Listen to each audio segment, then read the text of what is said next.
Good morning student. आज हम शुरू करने वाले हैं क्लास 9, ठीक है ना। चैप्टर नंबर 9 जो पहले से आप पढ़ ही रहे थे ऑफलाइन क्लास के अंदर, जिसका नाम था बल व गति के नियम, ठीक है ना। गति के नियम अपनी जो लास्ट ऑफलाइन क्लास हुई थी उसके अंदर हम पढ़ रहे थे गति के नियमों के बारे में। तो गति के मुख्य रूप से जो न्यूटन के गति के नियम कहलाते हैं, तो गति के मुख्य रूप से 3 नियम थे, ये भी हमने आपको पहले बता दिया था। लास्ट जो अपनी क्लास हुई थी उस तक जहाँ तक हमने पढ़ लिया था गति का पहला नियम, जिसको जड़त्व का नियम भी कहा जाता है, तथा उसके बाद में पढ़ा था गति का दूसरा नियम, ठीक है ना। तो अब जो संवेग के संरक्षण के बारे में हमें दर्शाता था दूसरा नियम, ठीक है ना। फिर अपन बात करेंगे गति का तीसरा नियम। गति का तीसरा नियम होता क्या है? हमने अभी तक ये देखा था कि कोई भी जो वस्तु होती है वो गति करती रहती है, तो उस पर गति करने के लिए क्या है, बल लगना पड़ता है, ठीक है ना। बल लगाने से क्या होगा, वो गति भी करेगी, या फिर वो गति कर रही है उसको रोकने के लिए भी क्या पड़ा, बल लगाना पड़ेगा। तो उसकी वस्तु की स्थिति के अंदर परिवर्तन लाने में क्या होगा, बल उत्तरदायी होता है। तो अभी तक हमने ये देखा कि जो वस्तु होती है तो उस वस्तु पर जो बल लगाया जाता है तो वस्तु की स्थिति में परिवर्तन होता है। तो फिर अपन ने इसके अंदर बात करेंगे, गति का तीसरा नियम ये कहता है कि प्रत्येक क्रिया के लिए समान तथा विपरीत दिशा में क्या होती है, प्रतिक्रिया होती है, ठीक है ना। मान लीजिए एक जो है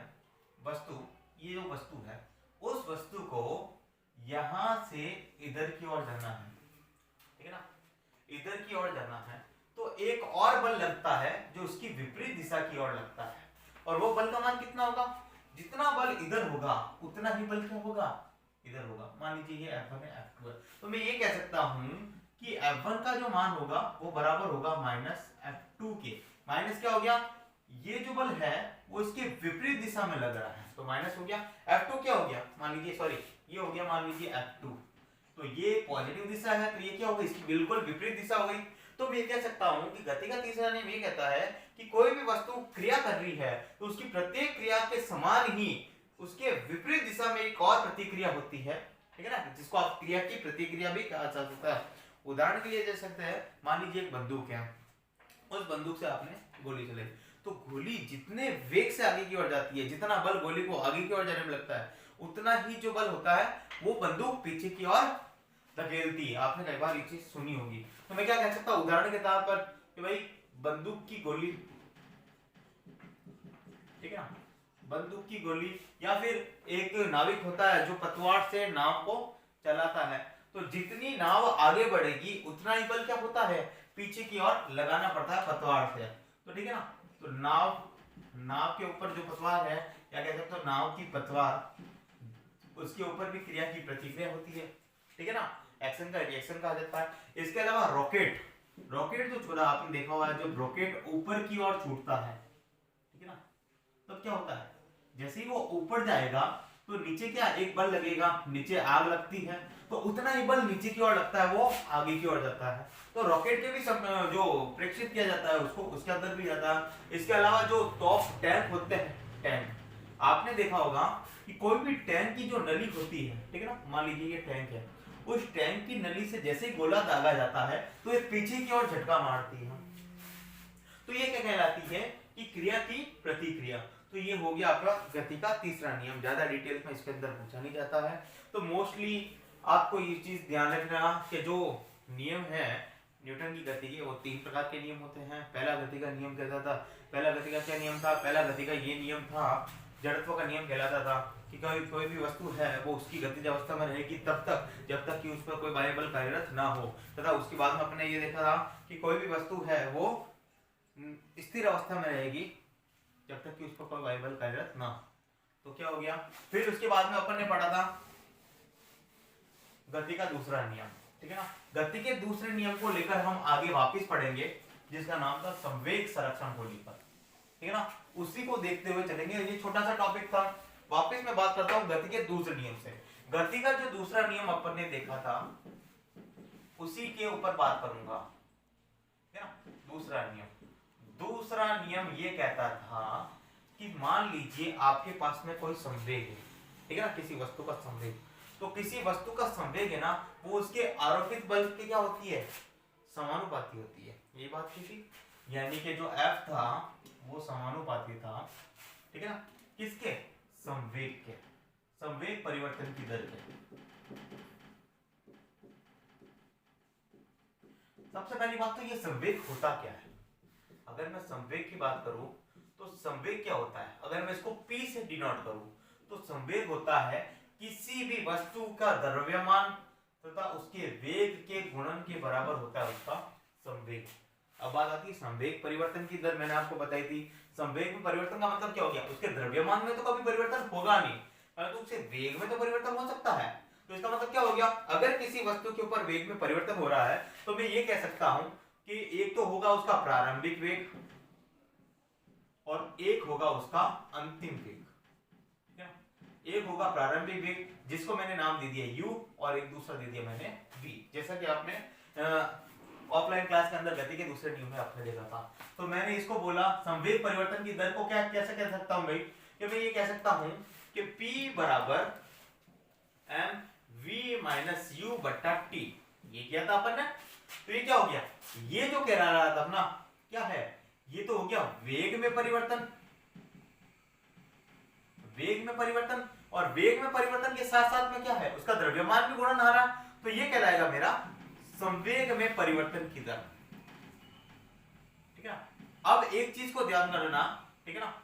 एक चीज संवेग परिवर्तन के लिए मैंने इसको साथ में डेल्टा लगा दिया, ठीक है ना, डेल्टा ये शो कर रहा है कि ये संवेग में परिवर्तन हो रहा है, और सिर्फ p लगाया हुआ तो ये क्या संवेग। अब एक बात ध्यान से सुनना कि जो वेग में परिवर्तन जो है ना v माइनस u बट्टा t, जिसको आपने कहा था वेग में परिवर्तन क्या होता है, त्वरण कहलाता है। ये भी बात मैंने आपको बता दी थी, वेग में परिवर्तन की दर। तो आपने फाइनली ये देखा था कि f जो समानुपाती था m v माइनस u बट्टा t, वो किसके बराबर था, m इंटू a। इसका मतलब ये हो गया ये समानुपाती था, और आफ्टर ऑल आपने कहा था कि एक आपने स्थिरांक ले लिया, ठीक है ना, और k का मान यदि आपने एक ले लिया तो इस पर आरोपित बल कितना होगा, बल होगा द्रव्यमान इंटू त्वरण के। तो त्वरण क्या था, संवेग में परिवर्तन की दर था, ये आपने समझ लिया ना, गति का दूसरा नियम। अब इसी संवेग परिवर्तन को लेकर मैं बात करना चाहूंगा, ठीक है ना, इसी को ये अभी तक रखूंगा अपने पास में, ठीक है ना। इसी के आधार पर अगर लास्ट एक टॉपिक है अपने पास में जिसको कहते हैं संवेग संरक्षण का नियम, संवेग संरक्षण का नियम।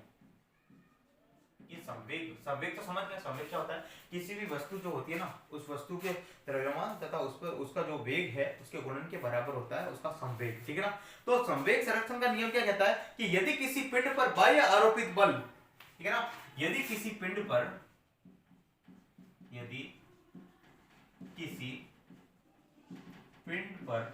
बाह्य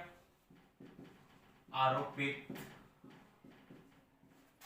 बल का मान शून्य होता है, यदि किसी पिंड पर बाह्य आरोपित बल का मान शून्य होता है तो उस पिंड के संपूर्ण संवेग का क्या होता है, संरक्षण होता है। तो उस पिंड के संपूर्ण संवेग का संरक्षण होता है, यानी कि क्या हो गया, उसके संवेग में कोई भी प्रकार का परिवर्तन नहीं होगा, संवेग में परिवर्तन का मान क्या हो जाएगा, शून्य हो जाएगा। मान लीजिए अब मैं इसी परिभाषा को क्या करता हूं, एक्सप्लेन करता हूं, ठीक है ना। माना आपके पास में एक वस्तु है, माना ठीक है ना, एक वस्तु है, वस्तु जिसका द्रव्यमान क्या है, द्रव्यमान वस्तु है, माना वस्तु का द्रव्यमान, द्रव्यमान जो है वो हो गया आपका m, क्लियर, ठीक है ना। अब इसके बाद में इसके ऊपर एक आरोपित बल है जिसका मान क्या हो गया F, ठीक है ना, ठीक है ना, आरोपित बल का मान हो गया आपके पास में F पर्टिकुलर दिशा में जाएगा, तो एक पर्टिकुलर दिशा को आपने डिनोट किया, तो इसका एक प्रारंभिक संवेग जो है वो कहलाता है, मान लीजिए P1, प्रारंभिक संवेग, ये क्या हो गया आपका प्रारंभिक संवेग, प्रारंभिक संवेग हो गया आपका जैसे P1, वो भी किसी पर्टिकुलर दिशा में सदिश राशि है, ठीक है ना। एक निश्चित समय ले लिया, निश्चित समय क्या हो गया आपका, जैसे मान लीजिए t, ठीक है ना, और उसका अंतिम संवेग जो हो गया ना, अंतिम संवेग अंतिम संवेग कहलाएगा आपका, जैसे मान लीजिए P2। क्लियर हो गया? तो आप क्या कहोगे कि न्यूटन की गति का द्वितीय नियम, इसी के अकॉर्डिंग वाला संवेग में परिवर्तन की दर, ये कह सकते हो, यही कहोगे ना आप। तो मैं क्या कहूंगा कि F बराबर mv, जैसे ये होता है ना, इसी प्रकार से आप क्या कह सकते हो, P2 माइनस P1 बटा T, यही शो कर सकते हो इसको ना, क्योंकि P क्या था, P क्या था, P2 था मेरा mv बटा T, और P1 क्या था, mu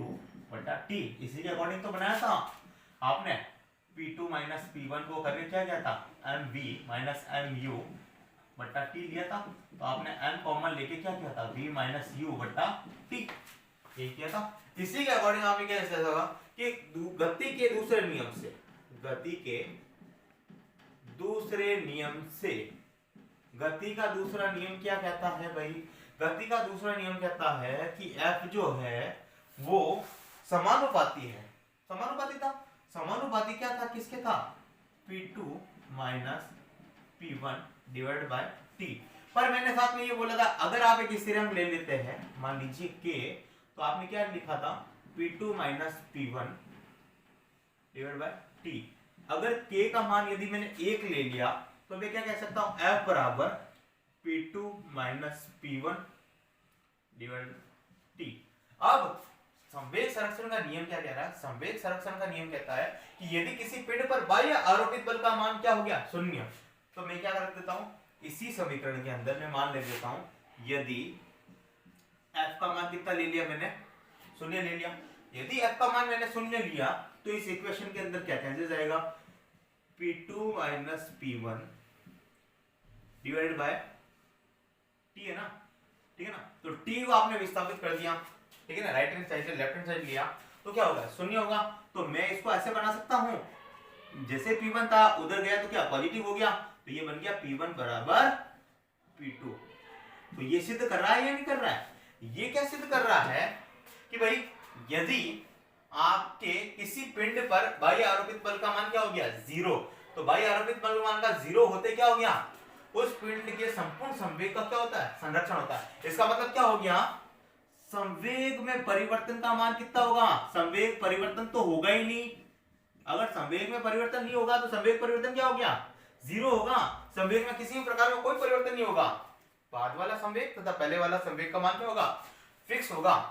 इसीलिए मैंने P1 बराबर P2 लिखा, देख रहे हो आप, ठीक है। अब आगे एक और उदाहरण देता हूं, लास्ट का उदाहरण है इसको लेकर कि किस प्रकार से मैं एक और कह सकता हूं कि संवेग में परिवर्तन का मान कभी नहीं बदलेगा अगर आरोपित बल का मान क्या हो गया, 0 होगा। तो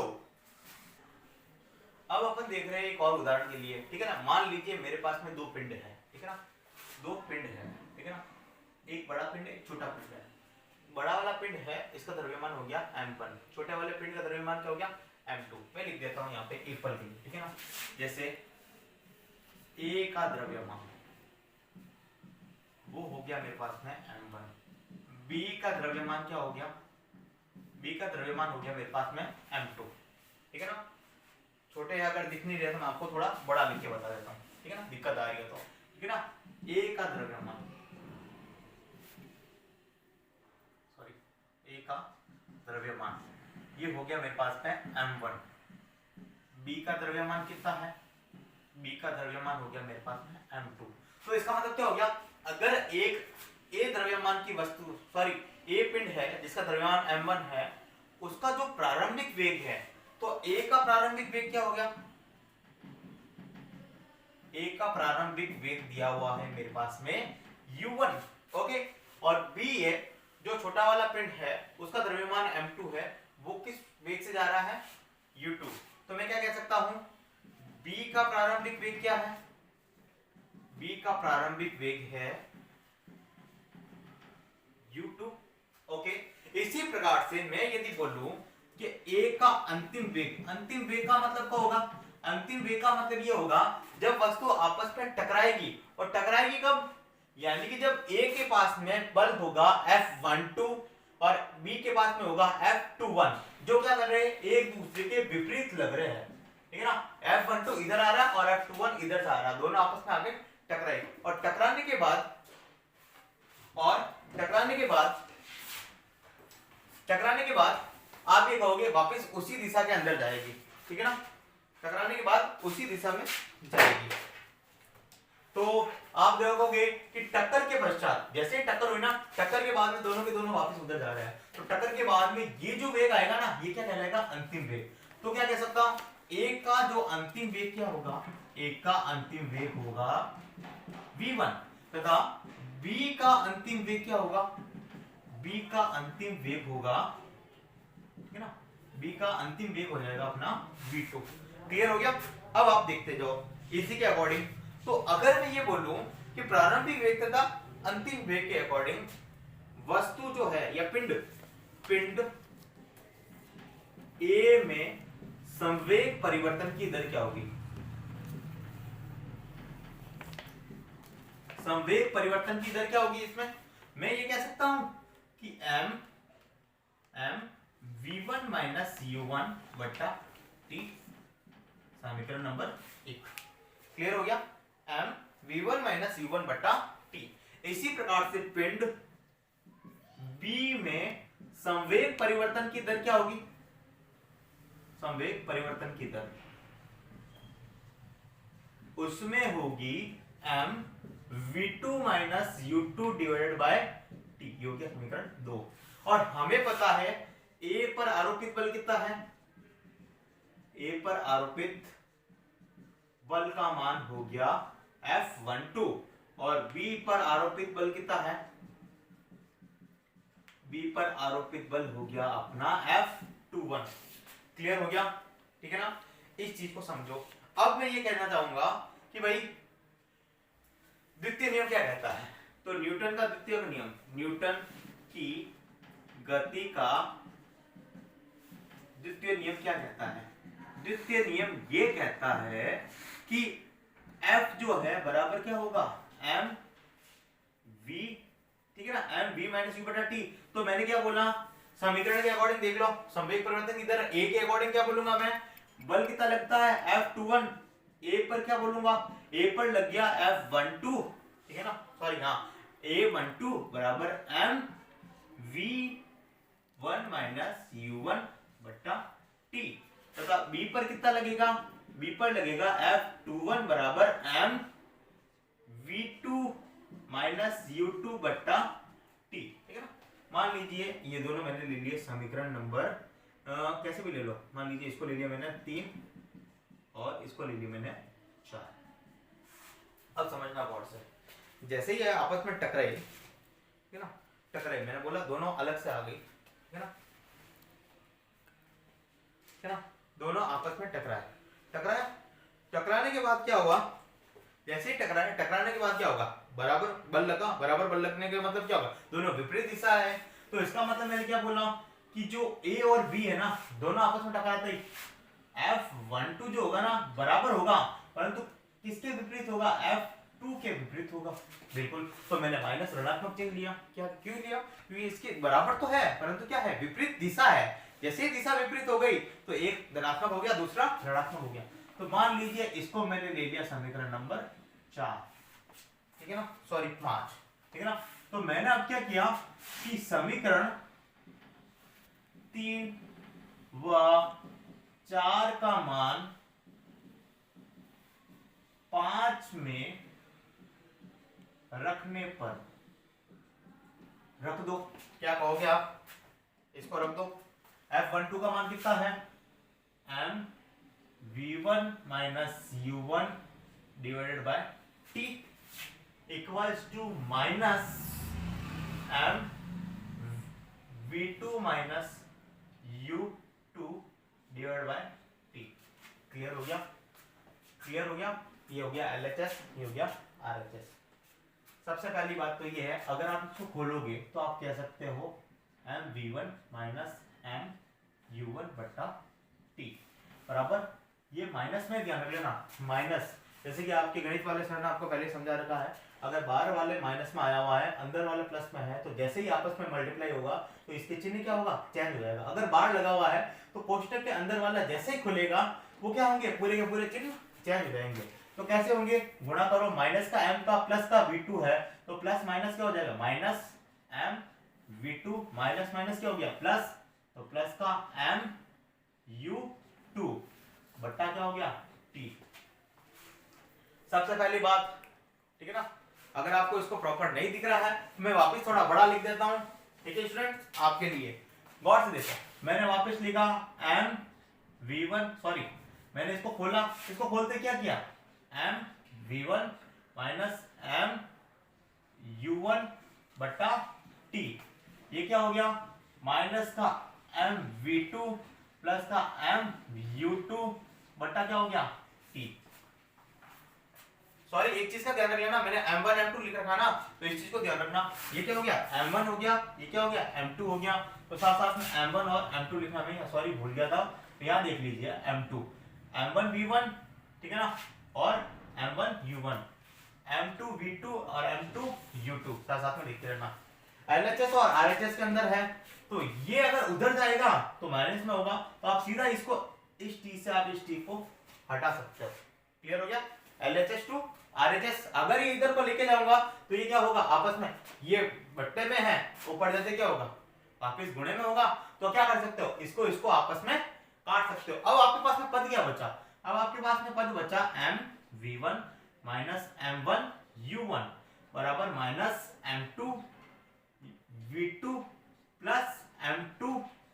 u2, ठीक है ना। पहले कोशिश करो जो v के आपस में पद है इनको अपने पास में लेके आ जाओ, और जो u के पद है उनको आपस में अपने पास में लेके चले जाओ। तो मैं क्या करने वाला हूँ, पक्षांतरण करने वाला हूँ। तो जैसे आपको पता है पक्षांतरण करेंगे तो चिन्ह भी बदलेंगे वापस, तो आप ये कह सकते हो कि m1 v1 है अपनी जगह पे है, तो उधर जो है माइनस m2 v2 उस समीकरण है, इसके अंदर आपने क्या देखोगे कि जो m1 v1 है ना, पहले v के सीरीज को इसको आपस में कनेक्ट कर दो, ठीक है ना, और फिर इसके बाद में इन दोनों को आपस में कनेक्ट कर दो, ठीक है। तो करने के लिए क्या करेंगे, इसको वापस अपन एलईडीज लिखने वाले हैं, तो मैंने इसको लिखा m1 v1, ठीक है ना, तो इसको मैंने पक्षांतरित किया इधर, जैसे ही पक्षांतरण किया तो माइनस चिन्ह क्या होगा प्लस में हो जाएगा, तो मैंने लिखा, ठीक है ना, मैंने लिखा प्लस में m2 v2 इक्वल्स टू, ये पहले से मेरे पास में पड़ा हुआ है, तो मैंने लिखा m2 u2, या अपनी जगह पे क्या होगा, जैसे ही आपने इसको पक्षांतरित किया उस साइड में, ठीक है, जैसे पक्षांतरण किया तो ये माइनस वाला उधर जाते क्या हो गया प्लस में हो गया, तो प्लस का m1 u1 plus m2 u2, इसका मतलब क्या हो गया, ये हो गया, ठीक है ना, ये हो गया m1 v2, यानी कि मतलब क्या कह सकता हूं, अगर इसका संवेग जो है ना दोनों का, पहले का और दूसरे का, ए का तथा बी का, दोनों ही पोजीशन के अंदर क्या होगा बराबर रहेगा, तो संवेग हमेशा क्या होगा, संवेग सदैव स्थिर बना रहेगा, स्थिर रहेगा, रहेगा कब स्थिर रहेगा, यदि उस पर आरोपित बल F का मान क्या होगा शून्य होगा। एक चीज हमेशा ध्यान रख लेना इस प्रकार से, तो ये क्या कहलाता है संवेग संरक्षण का नियम, ठीक है ना। तो स्टूडेंट्स हमेशा ये चीज पूछी जाती है कि संवेग संरक्षण का नियम किसे कहते हैं समझाइए, तो आपको इसकी परिभाषा के साथ साथ उस पूरे नियम को इस न्यूमेरिकल फॉर्मूले के अकॉर्डिंग पूरा समझाना होगा,